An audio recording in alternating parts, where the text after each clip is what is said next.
নমস্কার বন্ধুরা, রোহিতাস ডেলি ব্লগে আপনাদের সকলকে স্বাগত জানাচ্ছি।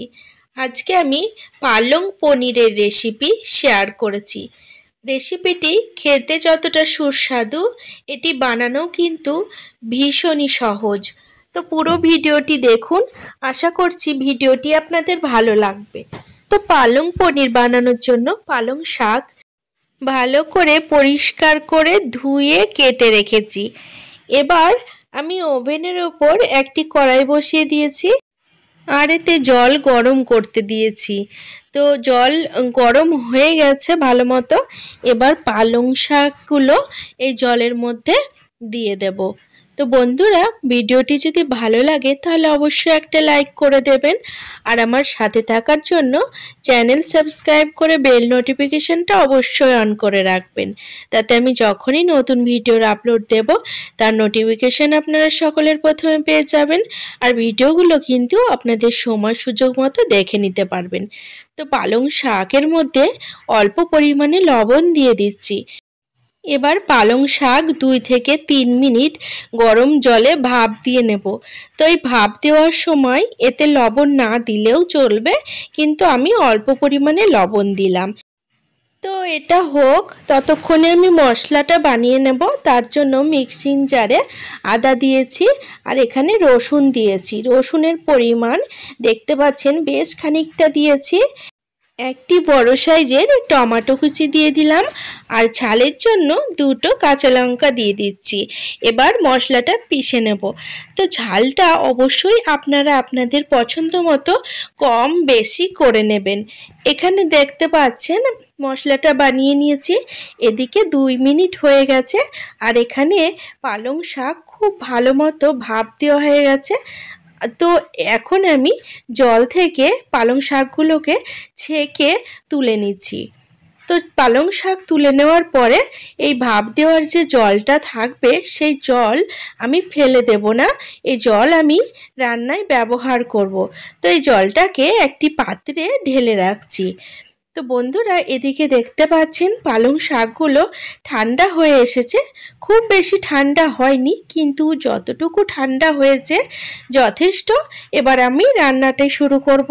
তার জন্য একটি বড় সাইজের মিক্সিং জারে পালং শাকের কুচিগুলো দিয়ে দিলাম।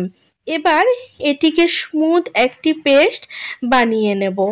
তো বন্ধুরা, পালং শাকের এই রেসিপিটি আপনারা ভাত দিয়ে খান কিংবা রুটি, পোলাও, পরোটা সব কিছুর সাথে কিন্তু খেতে ভীষণই দুর্দান্ত লাগে। তো বন্ধুরা, এখানে পেস্ট বানিয়ে নিয়েছি, দেখতে পাচ্ছেন খুব সুন্দর কালারটাও এসছে। এবার রান্নাটি করব, তার জন্য ওভেনের ওপর কড়াই বসিয়ে নিয়েছি আর কড়াইয়ে কিন্তু বেশ খানিকটা সর্ষের তেল দিলাম। তেল গরম করে নেব। তেল এখানে খুব ভালো মতো গরম হয়ে গেছে। এবার 1 চামচ জিরে ফোড়ন দিলাম, 2টো শুকনো লঙ্কা দিচ্ছি আর 2 টুকরো মতো দারচিনি দিলাম আর কয়েকটি এলাচ দিলাম। এবার সমস্ত ফোড়ন বেশ ভালো করে একটু নাড়াচাড়া করে নেব। এবার আমি এর মধ্যে 2টো মিডিয়াম সাইজের পেঁয়াজ কুচি দিয়ে দিচ্ছি।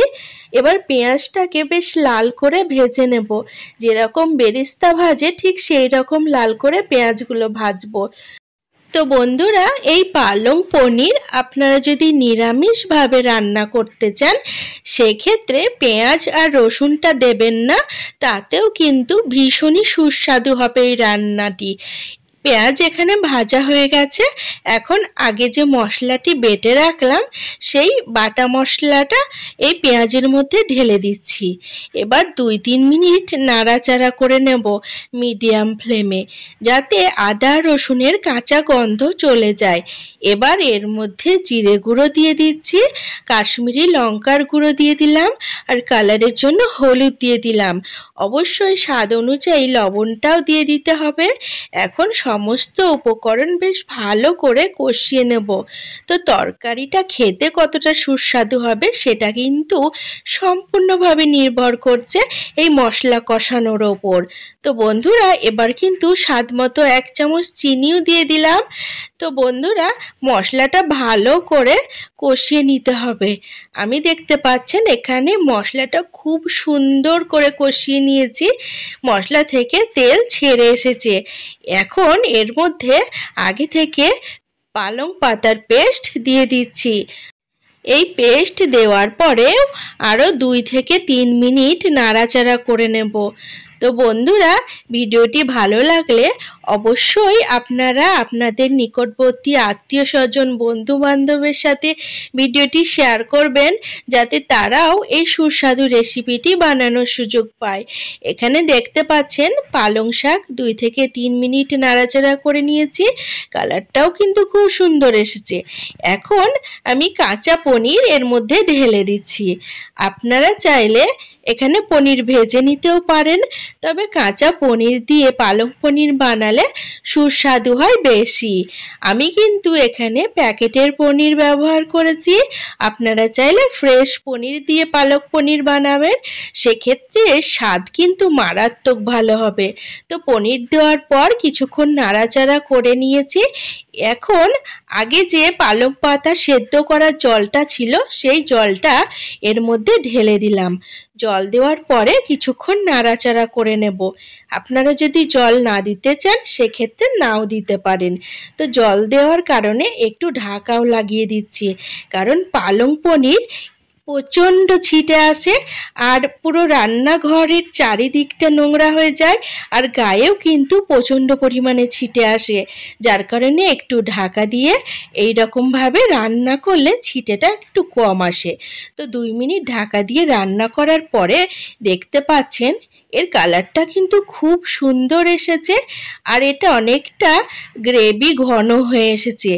এখন এর মধ্যে ওপর থেকে গরম মশলা গুঁড়ো দিয়ে দিলাম আর 1 চামচ ঘি দিয়ে দিচ্ছি। তো ঘি দেওয়ার কারণে কিন্তু এই পালং পনিরটার টেস্ট খুবই সুন্দর হবে। আপনারা চাইলে ঘি না দিতেও পারেন, কিন্তু ঘি দিলে বেশি সুস্বাদু হয়। তো ঘি আর গরম মশলা দেওয়ার পরে 2 বার নাড়াচাড়া করে দিয়ে আরও 1 মিনিট এইভাবে রান্না করব। এবার কিন্তু এটিকে নামিয়ে নেব আর গরম গরম পরিবেশন করব।